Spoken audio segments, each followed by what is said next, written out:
This is Neil's on Dynasty. Please like, share, and subscribe. Buy some silver, some platinum, get you some platinum, and some crystallized osmium if you can get it. Be kind, helpful, and grateful because it's better than being a jerk. Did a report yesterday about Senegal getting a new president, and it seems like he's wasting no time. Let's get straight into this story here. This is from the New African Channel about an hour ago. Senegal's new president, whatever, vows to break free from France control. Let's see what he has to say. Little is known about the early years of the charismatic leader of Senegal, except for the fact that he was born in 1980 in India Gania, in the western department of Mboro, Senegal. According to Faye's campaign website, he graduated from high school in 2000 and went on to study law before earning a master's degree from Dakar's Sheikh Anta Diop University. In or around 2004, he specialized as a tax inspector while attending Senegal's elite National School of Administration, a center of excellence that trains the country's top public servants. Faye met his mentor, an opposition figurehead, Ousmane Sonko, while working as a tax inspector at the Tax and Estates Department after graduation. The pair would go on to forge a strong relationship over the years, and when Sonko formed his Pastef party in 2014, he invited Faye to join the party. Faye rose quickly through the ranks, becoming one of the chief architects of Sonko's 2019 presidential campaign.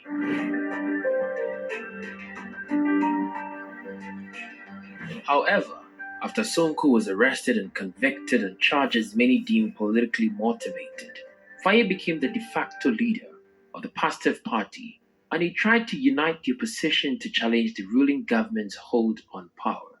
But in April 2023, he too was arrested and detained on charges many deemed politically motivated. In January 2024, his mentor, Ousmane Sonko, was excluded from the final list of candidates eligible to run for presidential election, but Faye's name was on the list because he was never convicted, although he remained detained. Sonko quickly threw his weight behind Faye in the elections, and a coalition of over 100 political parties also came together to support Bassirou Faye under the banner Diomaye Moye Sonko, which translates to Diomaye is Sonko. Sonko and Faye were both released in mid-March 2024, and the pair immediately went to work, traversing the country, drawing huge crowds leading up to the polls on Sunday, March 24, 2024.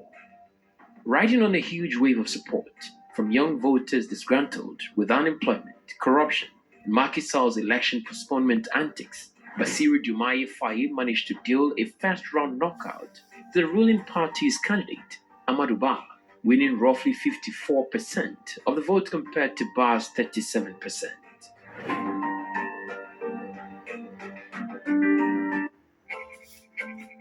Faye immediately promised a new chapter in Senegal's future following his victory in the bitterly contested presidential election, pledging to govern with humility and transparency, as well as fight corruption at all levels and rebuild Senegalese institutions.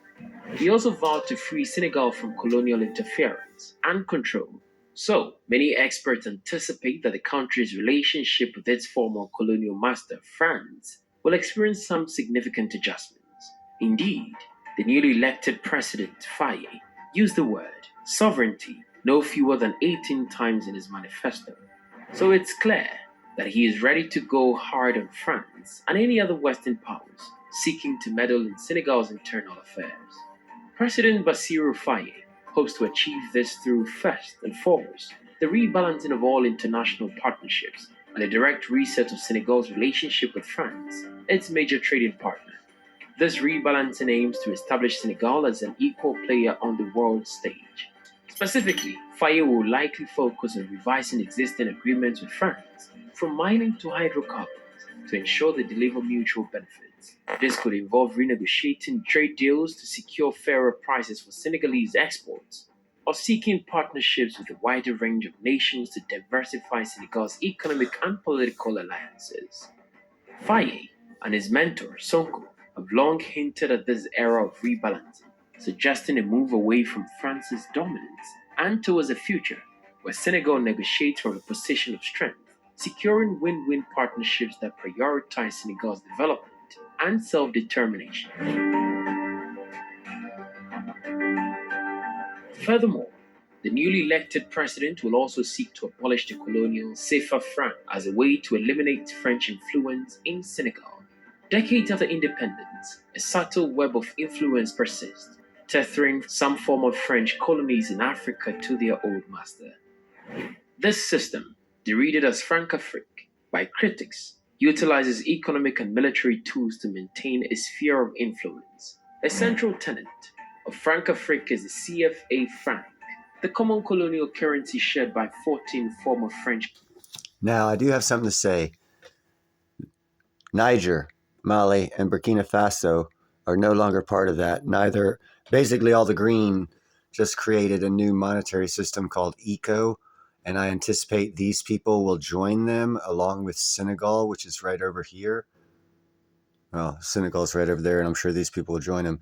Needless to say, you can see the GDP of the red and the green if they all go on the ECO, which is separate from the Franco African euro that they're protesting against. They're not joining BRICS, but they are starting. These three have these guys. Most of these in the green have already shifted to the ECO, which is a new monetary system they invented or came up with. And the guys in the red are probably going to join them, which will throw South Africa down to the pit of the bottom of the GDP of Africa, along with BRICS. Colonies in West and Central Africa. Interestingly, France, through its central bank, holds a whopping half of these centuries' foreign reserves. France promises a safety net by guaranteeing the convertibility of the safer franc to the euro, supposedly shielding these nations from volatile currency fluctuations. But this guaranteed liquidity comes at a hefty cost. These countries are compelled to deposit a staggering 50% of the foreign exchange reserves in French banks.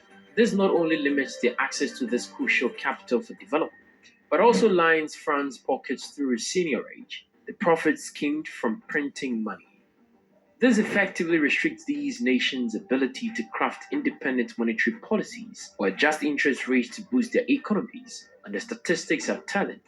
9 out of 14 nations which use the safer franc are among the least developed countries worldwide.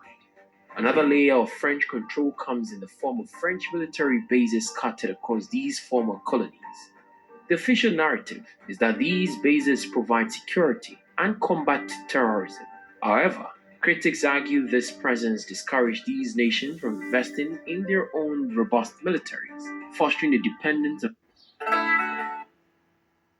Anyhow, y'all get the point. We need not go any further on this. It looks like Senegal will be dumping the French Afro Frankenstein, whatever they call their monetary system that they have right now, and will most likely follow Niger, Burkina Faso, and Mali in creating their own monetary system, looking to make them sovereign, as which they said he stated in his manifesto the word sovereignty 18 times. So that's a good indicator. Oh, yeah, by the way, I'm right. Charts don't state this, but if you look back at in any of my videos that talk about the things coming, uh, the new charts are new trade agreements and new treaties. So far, we got 5 or 6 countries that have stopped all trade and treaty agreements and are renegotiating them. How much longer will it be before more people realize charts are no longer the go-to? Geopolitical is. It's playing out in front of you guys. It's real simple to see. Uh, Even the African channel said it. They're renegotiating treaties and trade agreements. Those are the new charts. Have a nice night.